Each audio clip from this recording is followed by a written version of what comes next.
Hello and welcome back to How to Leave a Cult. I am Brooke Walker and I am your host.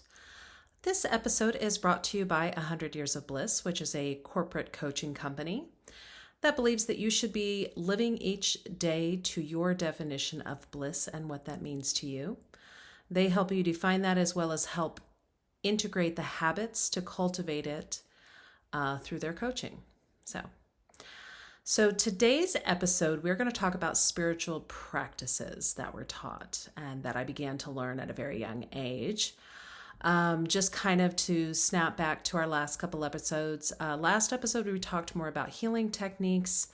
And then prior to that, we talked about family secrets. And I unveiled a huge family secret to you. So if you haven't checked out that episode, make sure you go back to that one.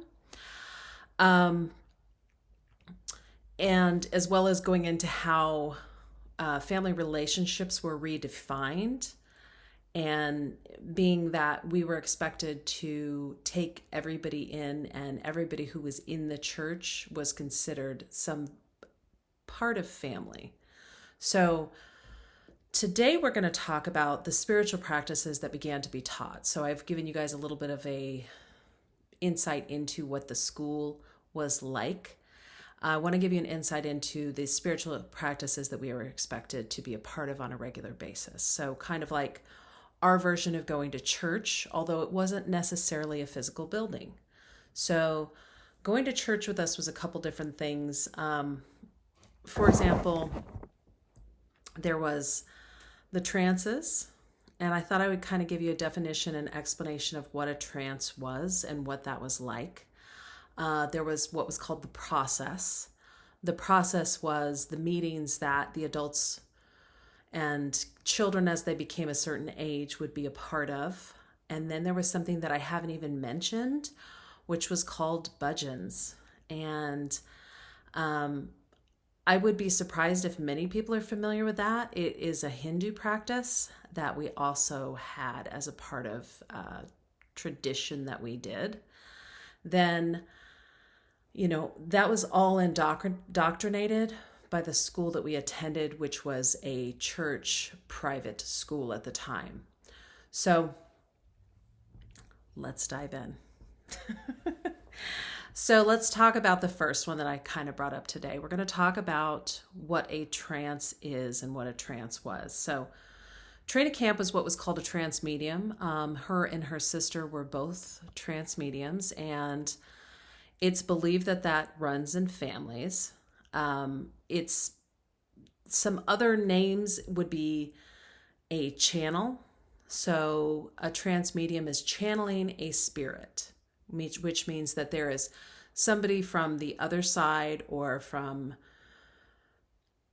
heaven, I guess, wherever you want to say that is, people define it differently, is actually speaking to you, and you are the medium that is telling what is being heard. So for example, many mediums say that they can speak to your loved ones. So if you have a loved one who's passed, they will actually be able to connect with them because they are able to listen to and then tell those messages. So that's generally what channeling or trancing might be. It's somebody who is a medium, an in-between to share a message. Specifically, the type of medium that Trina was called a dead trance medium. Now, the way that she defined that, and this is her definition of it, was that she would actually allow the spirit to speak through her so that it was more direct than her giving the message. So when we went to a trance, we would go to, it may have been somebody's home. Eventually there was a specific trance room, but in the beginning it was somebody's home. They would darken out all the windows. So you were sitting in a almost pitch black room. It was usually in the evening time, and it would start with people singing, and some of the versions of songs, they would sing any kind of song, but a lot of times it was praise God.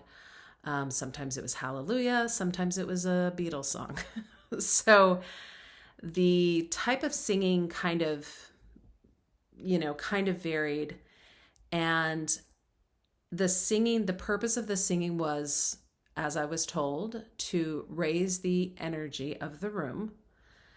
And raising the energy of the room made it easier for the spirit to speak through her, because it would help to build the ectoplasm, is the way it was said. And if you have more of some type of metaphysical, spiritual background, some of this is not completely foreign. If you come from a different type of background, this is going to sound like something you probably have heard very little of, but it is a niche of spiritual beliefs, I would say. Now, one of the things that I think that made it more common and easier to understand is there have been many who had come before her that were similar. So some people have heard of Edgar Cayce. Edgar Cayce was specifically somebody who would, what he called, fall asleep. And then during that time, he never said it was specifically another spirit, but a voice would speak through him and give medical advice to people who had medical ailments. And you can look up Edgar Cayce. There's tons of information on Edgar Cayce and medical advice to all different types of ailments, things like a lot of castor oil packing and more of like natural homeopathic methods. But there was a lot of people who had physical ailments or who were sick in one way or another, and they would get medical advice from Edgar Cayce. Go look that up elsewhere when you have the time, if you care to. But it was a pretty common within that circle, and people are familiar with it. And people who were desperate for different types of medical advice a lot of the times would go that way when the traditional medical therapies weren't working. Okay, and it worked more with the body type of stuff. So trance and mediumship through Trina was something that was along those lines. There's a lot of people who are psychics as well that are doing certain versions of that. And I think there were some things that Duran, who is the spirit that spoke through her, would talk about that resonated with people, which I think is why people were initially drawn to it. So that kind of defines that. That was pretty much held weekly. Her sister was a part of the church for a long time as well, her sister Sandra, and Sandra would, sometimes they would trance together. And as they would come together and do trances, or when Trina would hold trances, which were almost always weekly, it was expected that as many members as possible would attend that. And if you didn't attend for long periods of time, then you probably would get called to a process, because the thought was that you were avoiding being in front of Duran. Now, from a child perspective, the way that I understood Duran was that he was in direct communication with spirits who were overseeing my life. Okay? So, being a little kid, I'm taught that I have these guides and teachers who are there to support me and who are there to watch over me, and they're, kind of like guardian angels. And sometimes there were certain ones that we did specifically speak about as actually being guardian angels. But we had these teachers and guides who would be there with us, who were on the other side. Sometimes they were even family members. And the whole purpose was that they were there to help us through and help us to benefit our life. And then when we went to go to trance to speak to Dr. Duran that Trina was trancing, what the purpose of that was that we were actually being able to connect to our guides and our teachers who would give us spiritual advice that was specific to each of us. And he was there to support us and there to give us the best advice. So this began to create this process where when we were going through something, whether we were looking for advice around relationships or advice around parenting or advice around our, friendships, our career advice, all these types of things, then it was expected that we would go ask Duran for that type of advice so that he could get us a higher message from our guides and our teachers that would help guide us in the right direction. Okay. So it's kind of like asking somebody who's an expert in everything, but they're an expert in just you. That was the belief system behind that. They're an expert in everything that you are. So this is like next level gaslighting. It is, because it's not just about this person being incredibly good at what they do. It's about that they have this more direct connection to God than you can get. The biggest problem in religious abuse, and to me the biggest problem with a lot of churches these days, is they have gone rogue in telling everybody that your way to get to God is through something different, other than you figuring out how to cultivate that within yourself. I 100% believe that we have everything we need right here within our hearts and within our own souls, and that we have an ability to connect directly to whatever you think a higher being is. And even if you don't think that there's a higher being, we have the ability to connect and find out within our own intuition what is the most beneficial path for us every single day. So you can say that that is something spiritual. You can say that's just your own intuition, however you see that. But where I think churches have gone sideways, and why so many people have gotten begun to feel abused by churches, is churches have used these fear-mongering techniques to keep people engaged and to put themselves as this in-between between your spiritual belief and your ability to connect to your own spiritual belief, and your thought that it has to be this organization, this physical location, and this entity, meaning like it, and it could be a minister, it could be any type of entity to connect you to that God. Now, I'm not saying there may not be a benefit for you to go to church. I personally, it doesn't work for my life. I've just been through too much, and I find my own connection to God within my practices. I consider myself spiritual. I meditate. I practice gratitude.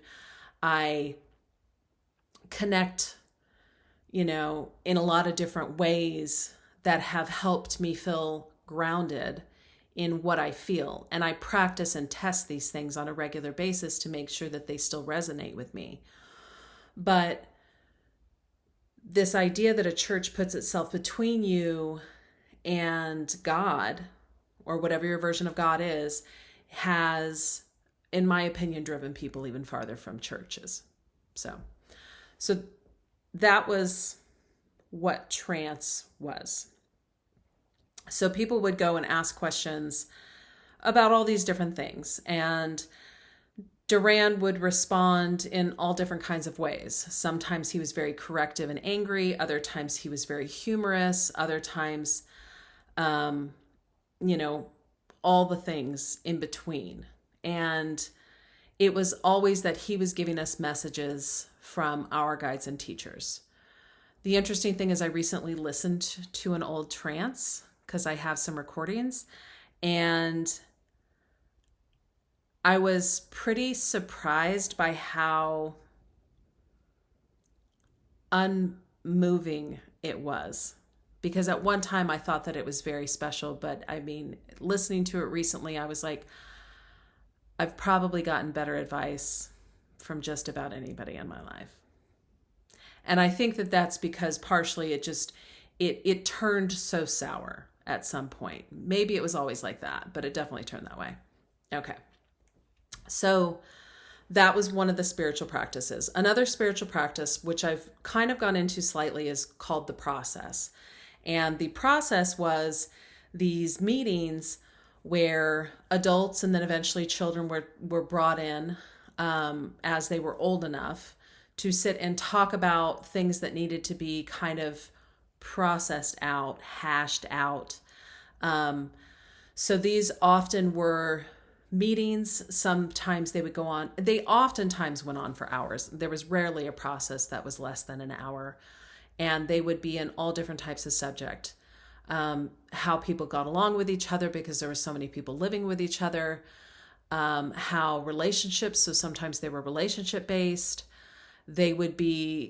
Oftentimes there would be a subject that would be part of the process, or there was just a particular person who might be targeted, and everybody would jump on the bandwagon and just tell that person everything they felt and thought about them. And oftentimes it was in a very negative and hurtful way. Things that were said in the process were often cruel. And I often look back and I think about how mean the processes were, and I am amazed that a group would call themselves spiritual and then do these things to other people. And that they also were overseen by a spirit that said it was spiritual that allowed it, because it was just unkind. So everywhere from yelling at people and telling them why there were so many things wrong with them, telling them where they were in their own way, breaking people down, just absolutely breaking people down. If you could imagine some version of what you've seen in movies when you watch like military stuff, where you have somebody who's breaking somebody down who's in training, right? Think of that and times it.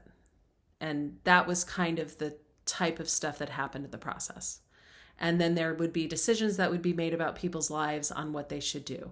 Everything from where they lived, where their career was at, where their future was, what their school stuff was, whether they're going to school or not going to school, where they needed to be helping, what they needed to do for a job, what relationship they were in, how they were parenting their children, how they were dealing with their relationships with their parents, how they were dealing with their relationships with their siblings. And families and lives were diced up, dissected, and annihilated in those processes. And there is no kind way to put how that stuff went down, because there was no kind way in which that was ever done. And it's some of the most abusive stuff that I've seen, and I've studied a lot of cults since I've been out. And the processing side of what happened in the Church of Immortal Consciousness is some of the by far cruelest measures I've seen in life, even outside of just cults.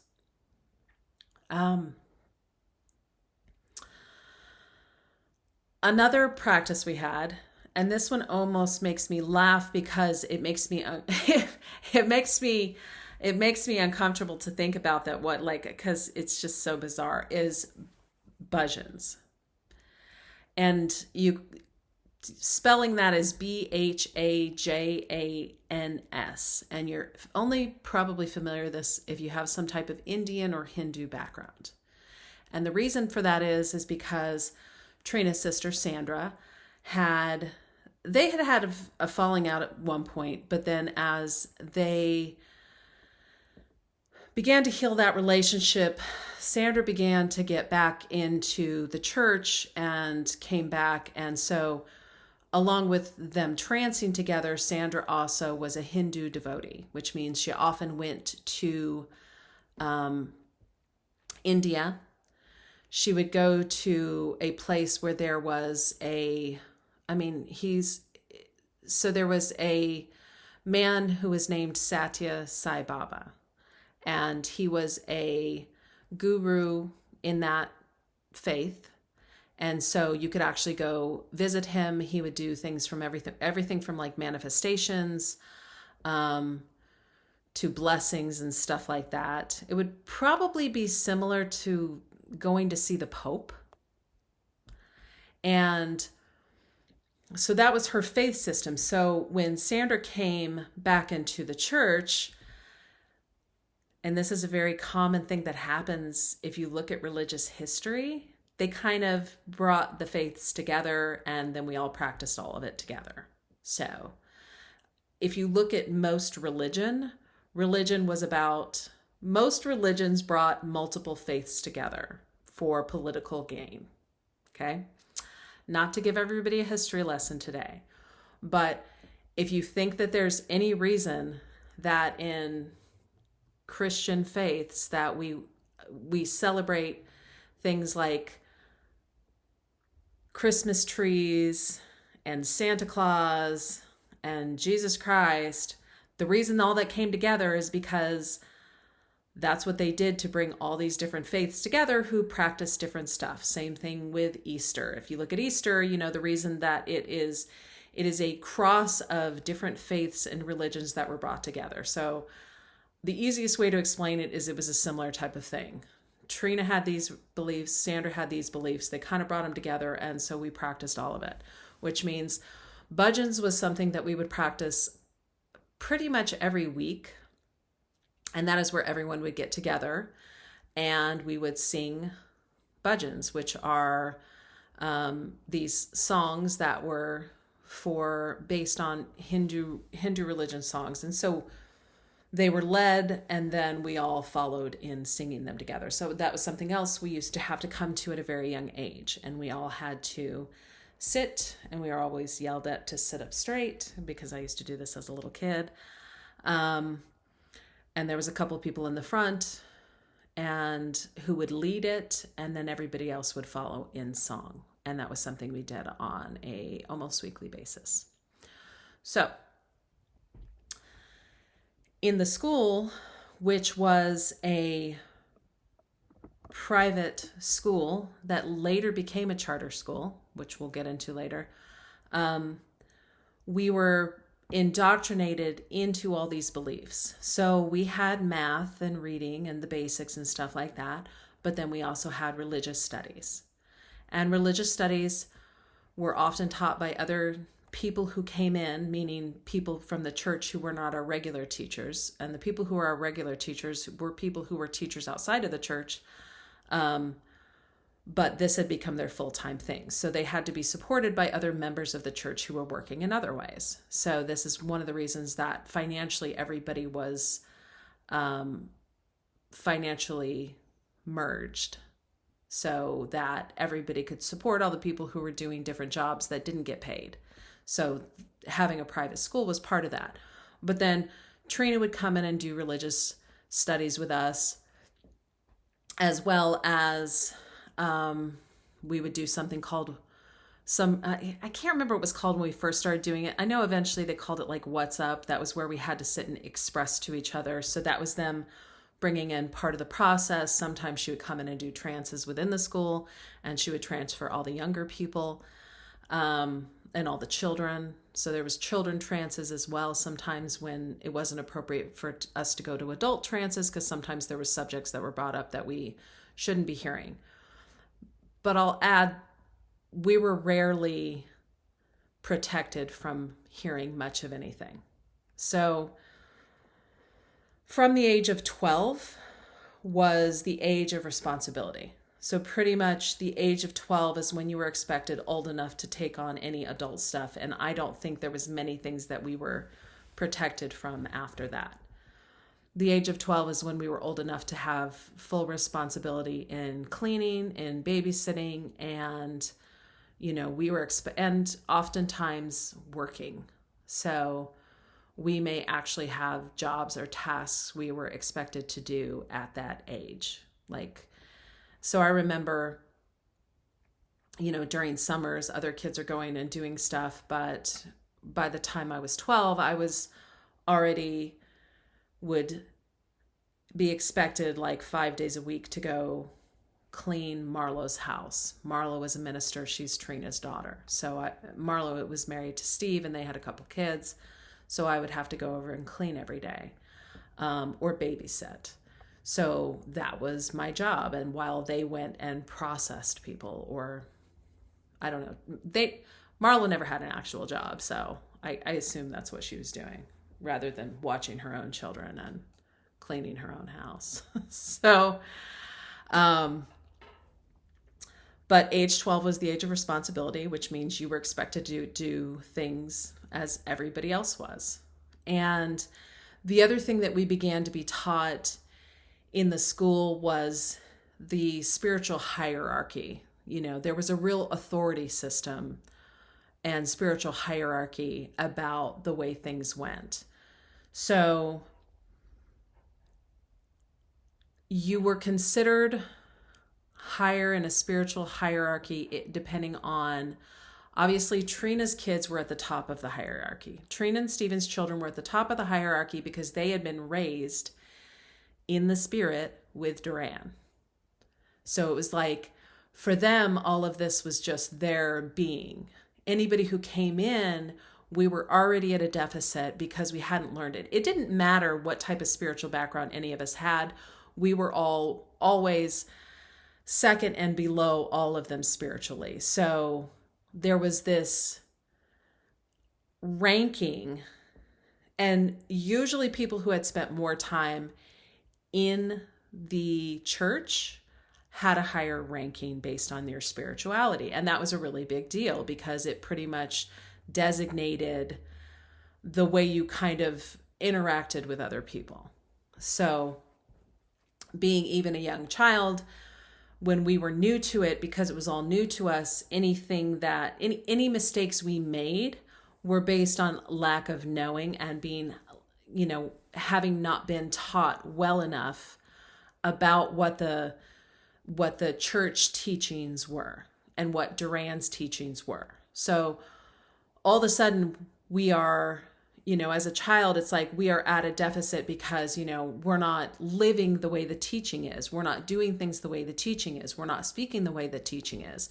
So as a kid, I am behind on all these things. So all the things that I was good at as a kid didn't matter because we were all of a sudden in this place where none of that was important.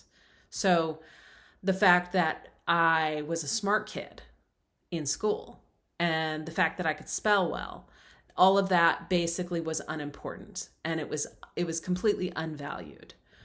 What was important, and I was a quiet kid once we got here. Like, I think I was pretty outgoing in a lot of ways, but when we got here, as I began to kind of shut down, and it's interesting because it's like I didn't feel safe to be myself because there was multiple incidents that told me, like I've shared in past episodes, that told me that that was not okay. So I became more of a quiet kid, and that was also frowned upon. You know, the overt children who spoke their mind were the kids that were more favored spiritually. So I was considered an overt child, which was also considered very negative. So the overt children who were outspoken and had something spiritual to say, whether it was even absolute fucking bullshit, that was very praised. So I probably began to just focus on what I could control. And to me, what I could control was doing the things I was asked to do, which was to clean and babysit, because I felt like I was lacking in these other areas. And I felt like when I did speak up that I got in trouble for it. So it just made me be more quiet anyway. So, and these were just slowly filtered into the school. So, for example, whether it was a holiday, I remember we ran across these a few years ago, and unfortunately for the podcast, I threw them away, but I had written Mother's Day cards to my mom that had pictures of Satya Sai Baba on the front of them and had like poems about roses are red, violets are blue. I'm so thankful that you brought me to this church. You know what I'm saying? Like, and I know that sounds like funny, but it like really that was what it was, because we're being indoctrinated into this church, and in the school it's consistently like, well, gosh, you guys are so lucky your parents brought you here. Let's write a card to your parents on how lucky you are.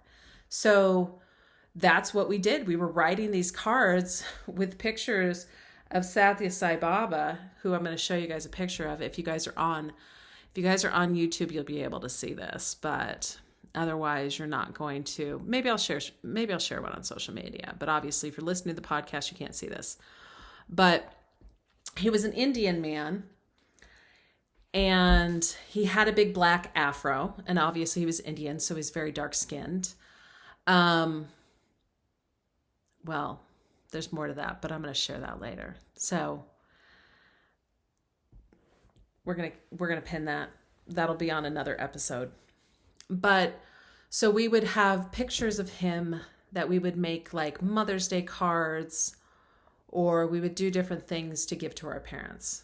And then we would study different religions of the world, including Hinduism, and the Bible as well. The Bible was definitely sprinkled in. So, I mean, I have a pretty big basis of religious teachings, but they were all kind of manipulated so that we would be very expected to be little like clones and be very okay with going along with what we were told on a regular basis. So,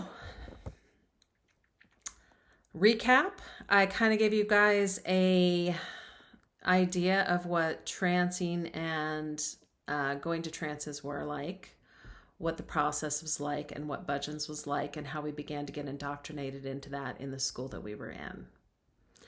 I hope you guys will tune in to next week or next episode. I'm kind of not releasing them week to week, but there's been a couple of weeks lately.